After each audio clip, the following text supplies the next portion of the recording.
Jadi nggak ditekan lagi ke bawah, kita mau dia keluar pelan-pelan. Biasanya saya ibaratkan itu seperti gunung ini ya, kayak gunung berapi gitu. Ketika di dalam terus, itu makin lama makin panas, sekalinya dia meletus.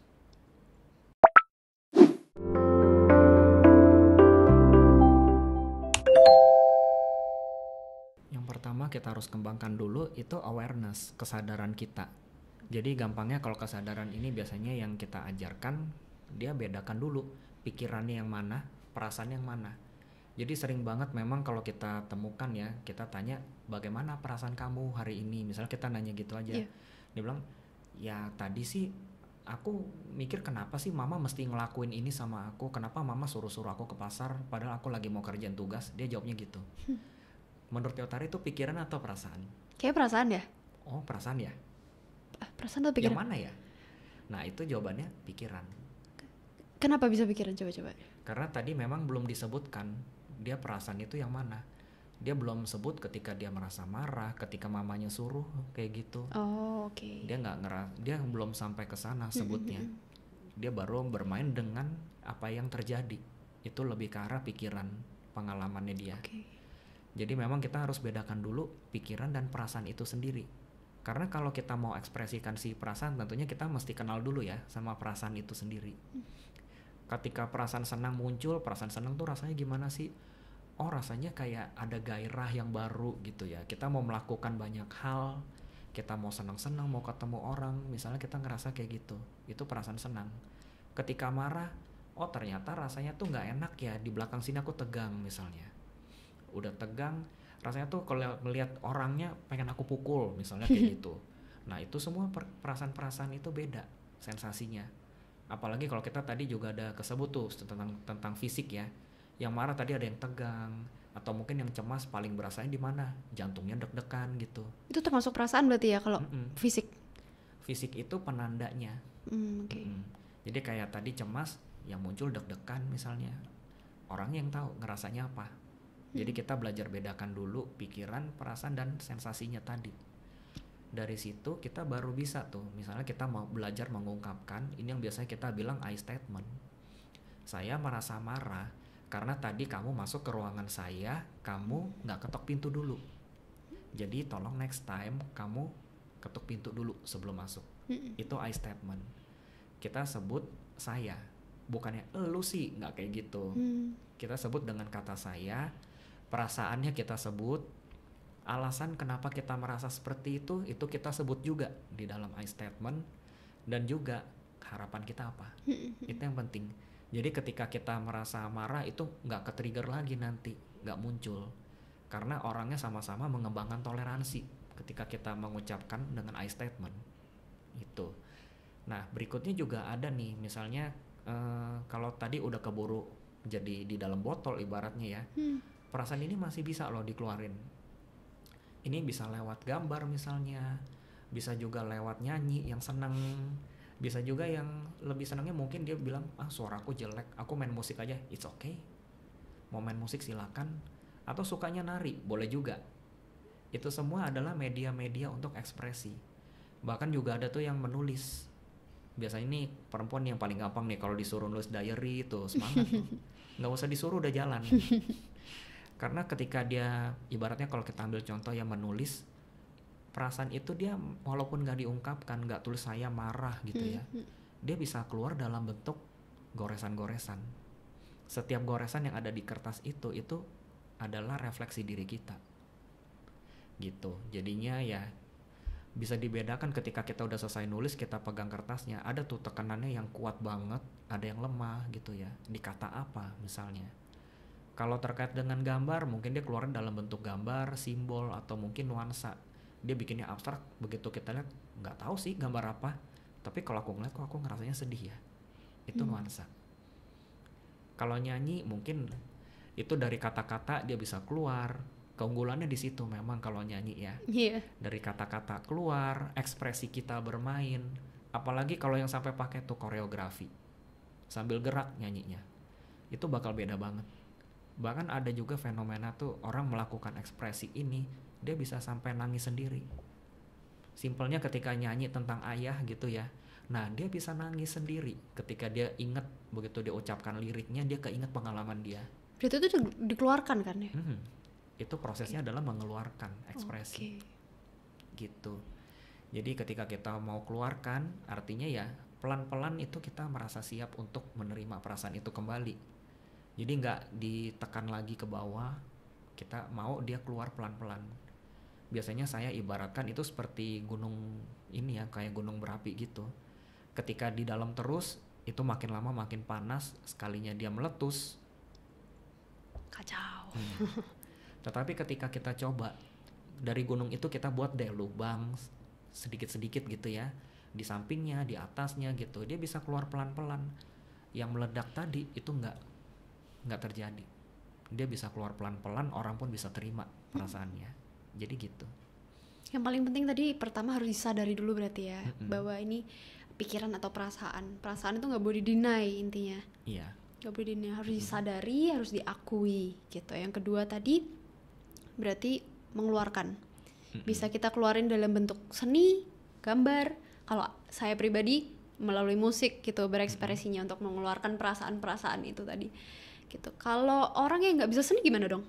Kalau orang nggak bisa seni, biasanya ada rute yang lain lagi tuh. Yang pernah saya temukan itu nulis gitu ya, itu satu. Kemudian ada juga yang nanya ke saya, boleh nggak kalau aku record? Jadi dia pakai recorder, dia diary-nya tuh dia ngomong. Itu kan ada tuh filenya, tinggal dia simpan aja per tanggal gitu ya. Itu boleh juga. Kan prinsipnya dia mengeluarkan. Kalau dia lewat kata-kata mungkin dia nggak bilang marah, tetapi ekspresi dia bermain. Mungkin dia ceritain satu pengalaman, dia nggak ngerasain apa-apa, tapi dia udah nangis sendiri. Nah, dia mulai bilang tuh, kenapa ya aku nangis sendiri dalam situasi kayak gini. Itu baru sekali. Berikutnya ketika dia cerita lagi, dia mulai tuh keinget. Jadi ketika kita buka lapisan yang paling atas, ibaratnya dari perasaan, yang di bawahnya ini kita bisa lihat, bisa keluar pelan-pelan. Makanya kita ingat itu secara bertahap. Dan itu bisa banget kalau kita mau coba latih, kita mau sadari, pelan-pelan repress feelings itu, dia akan keluar kembali. Jadi kita bisa sadari, tadinya nggak bisa marah, oh sekarang saya ngerasa marah. Itu bisa. Ini bagus banget sih. Topik hari ini benar-benar ngajarin, terutama buat aku sendiri, karena aku tipe yang ketika mengalami sesuatu yang tidak baik, aku cenderung untuk menyimpan gitu. Karena aku mungkin tidak mau merusak suasana ya, atau tidak mau membuat terlihat shock atau gimana, itu bener sih. Gitu. Dan hari ini aku percaya bahwa nggak cuma aku saja yang belajar, tapi kalian juga pasti belajar banyak hal dari materi yang disampaikan oleh Kak Arif Liang tadi gitu. Dan Kak Arif, mungkin ini ada pesan-pesan untuk teman bicara yang menonton hari ini tentang repressed emotions, boleh disampaikan? Mungkin saya ingatkan yang tadi kali ya. Jadi perasaan itu ibaratnya seperti air, kalau kita ibaratkan. Dan air itu kita sebenarnya nggak bisa kontrol. Air itu dia bentuknya tuh fleksibel banget, kita nggak bisa pegang dia, kita nggak bisa bilang lu jadi bola sekarang, nggak bisa. Tapi yang bisa kita lakukan apa dengan air itu? Kita salurkan.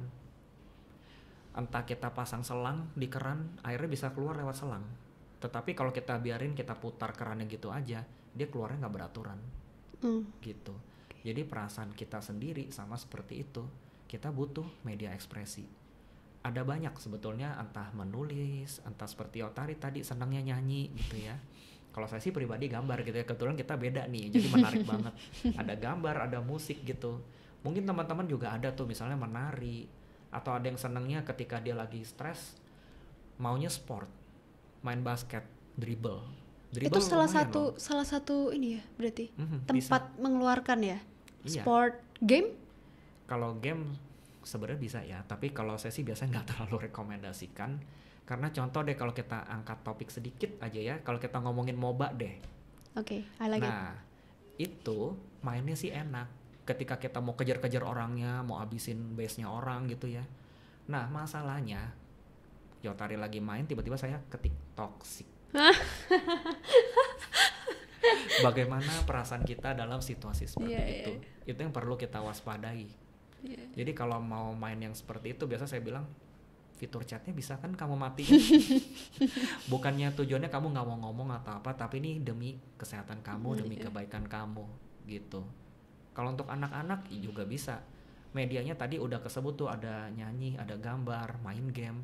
Kalau di anak juga ada tuh permainan-permainan yang simple, sekedar figurin aja itu juga udah bisa.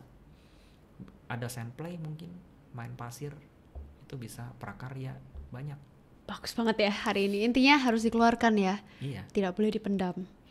Gitu. Dan mungkin yang aku dapat banget dari pembicaraan kita adalah kita yang harus mengendalikan perasaan, bukan perasaan yang mengendalikan kita. Bener begitu? Lebih baik kita salurkan tadi. Iya. Karena kalau misalnya kita tidak bisa menyalurkan perasaan itu, bisa jadi perasaan yang mengendalikan apa yang kita lakukan, gak sih? Iya, bener banget. Iya. Jadi ketika perasaan yang mengendalikan kita, perkataan kita terpengaruh, tindakan kita terpengaruh. Bahkan ini tadi kalau kita bahas repressed feeling juga ada impactnya, pengaruhnya ke relasi loh. Relasi, kepribadian, fisik, itu kena semua. Jadi kita perlu menerima diri kita apa adanya, kita berhak loh bahagia, ya nggak sih? Wow, iya itu seperti kata-kata siapa ya? Berhak bahagia. Siapa ya? Tapi ada memang Iya. yang bilang seperti itu, dan itu aku setuju sih. Kita semua berhak untuk bahagia. Tapi yang lebih penting adalah menurut aku gimana cara kita untuk bahagia itu kita juga harus tahu ya. Iya. Ya seperti tadi repress emotion kita harus hindari, kita harus sadari perasaan kita dan kita harus keluarkan dengan sehat kayak gitu teman-teman.